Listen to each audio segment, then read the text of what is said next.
학원 가는데 얼굴들이 다 이렇게 막지 않아가지고 밝지 않아가지고 수학은 일단 하기 싫어라는 마음이 든 친구들이 저희 학원에 많다 보니까 수학은 일단 수학 학습 자존감이 조금 높아져야겠다. 과하지 않게 아이가 잘한다고 해도 너무 고레벨의 문제들만 주지 않고 한 8대 2 정도로 배율을 하는 것 같아요.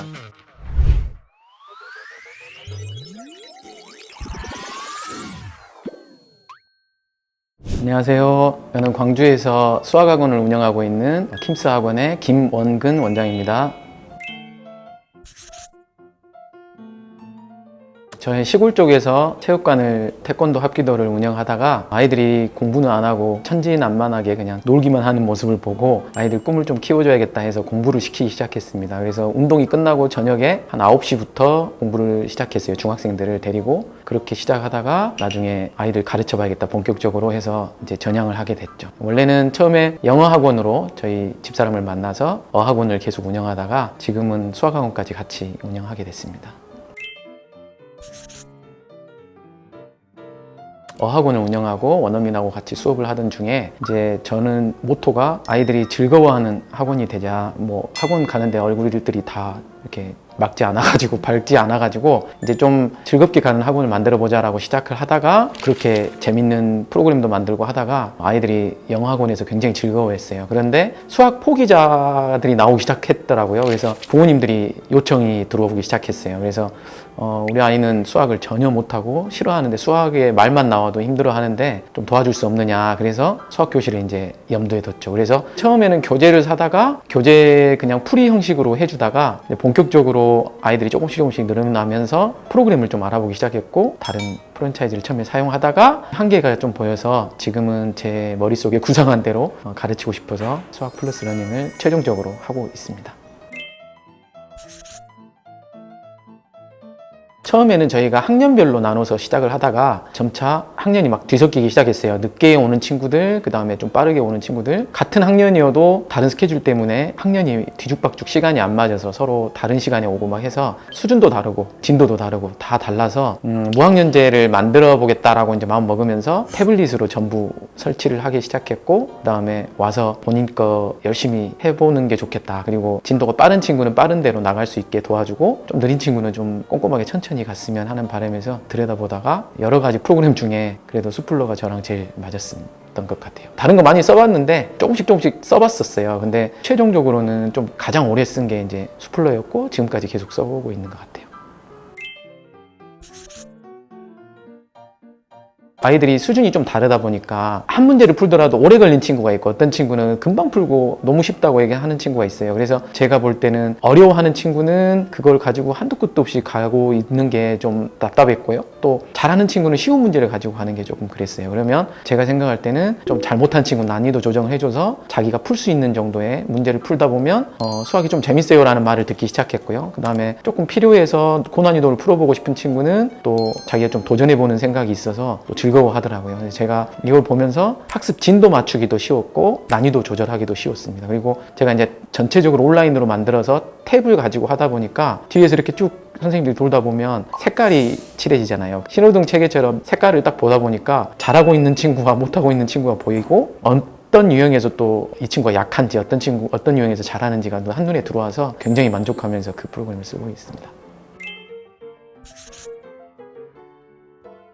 색깔 바꾸는 것은 저는 굉장히 만족했는데 아이들 성향에 따라 100%는 아닌 것 같아요. 어떤 친구는 굉장히 스트레스 받고 빨간색 뜨자마자 굉장히 괴로워하고 짜증내면서 막 눈물 흘리는 애도 있어요. 대신 원래 많이 틀려가지고 빨간색이었던 친구들은 주황색, 초록색으로 올라가면서 굉장히 재밌어 합니다. 그래서 약간 게임하듯이 좋아하는 친구들이 있고요. 호불호가 좀 있긴 한데 저로서는 굉장히 만족하는 게 한눈에 보고 있어서 어려워하든 아니면 즐거워하든 원장 입장에서는 잘 파악이 되고 또 그거를 어린 친구일수록 색깔 빨리 바꿔보자라고 제시만 해도 아이들이 열심히 색깔 바꾸는데 온 힘을 다 기울여서 그 부분이 가장 만족이 한 것 같아요.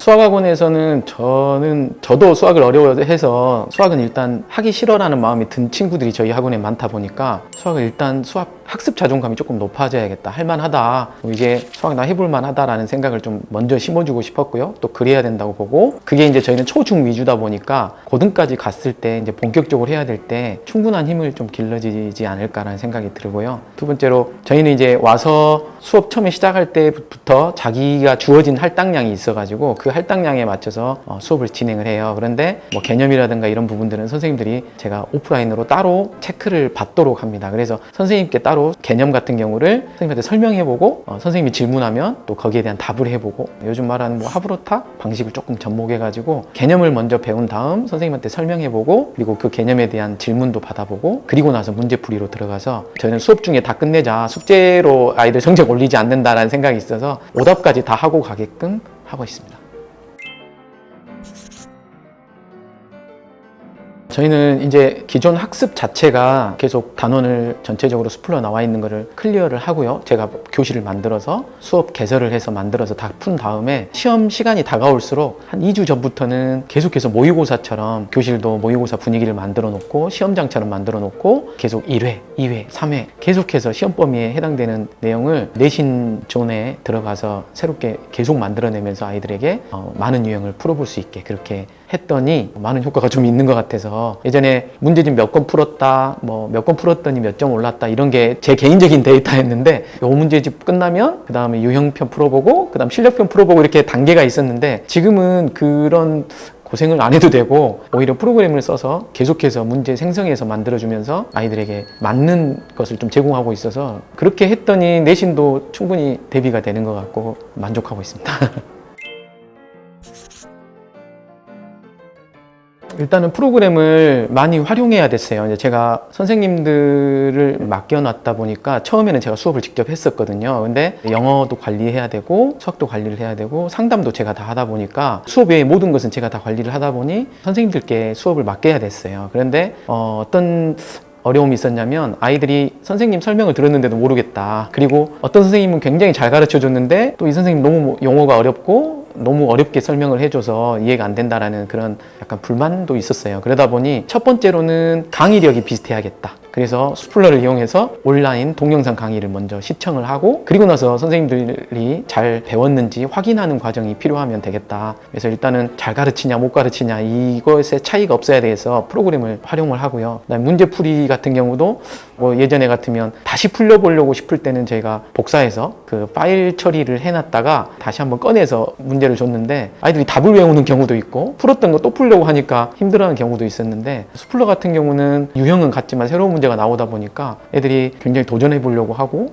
한번 선생님 설명 듣고 나서는 스스로 한번 풀어보려고 하고 하는 그런 힘이 조금 더 생기는 것 같습니다. 처음에는 등록하기 전에 진단평가를 먼저 봐요. 그래서 진단평가 보고 아이가 어떤 부분에 어려워하는지, 해당 학년 지금 현재 현행하는 동안에 어려움이 뭔지를 먼저 파악하고요. 그 다음에 왜 어려워하는지도 최대한 파악을 하려고 하는 편입니다. 진단평가를 통해서. 그리고 그 아이의 점수대를 또 보고 나서 이제 수업 개설을 할 때 좀 고려해서 난이도 조정을 좀 해서 개설을 해주는 편이에요. 그래서 과하지 않게 아이가 잘한다고 해도 너무 고레벨의 문제들만 주지 않고 한 8대2 정도로 배율을 하는 것 같아요. 좀 풀 수 있는 문제, 충분히 해볼 만한 문제는 한 8 정도, 그리고 조금 도전해 볼 만한 문제, 어려운 문제는 한 2 정도 비율로 저희가 관찰하면서 계속 조정해 가면서 이렇게 수업을 개설하고 있고요. 또 아이들이 지금은 저희 같은 경우는 선생님한테 자꾸 요구를 해요. 어떤 것도 넣어달라, 학교 교과서도 넣어달라, 시중 교재도 넣어달라, 이렇게 요구를 하면 그때그때마다 또 저희가 추가해서 또 개설해주고 있습니다.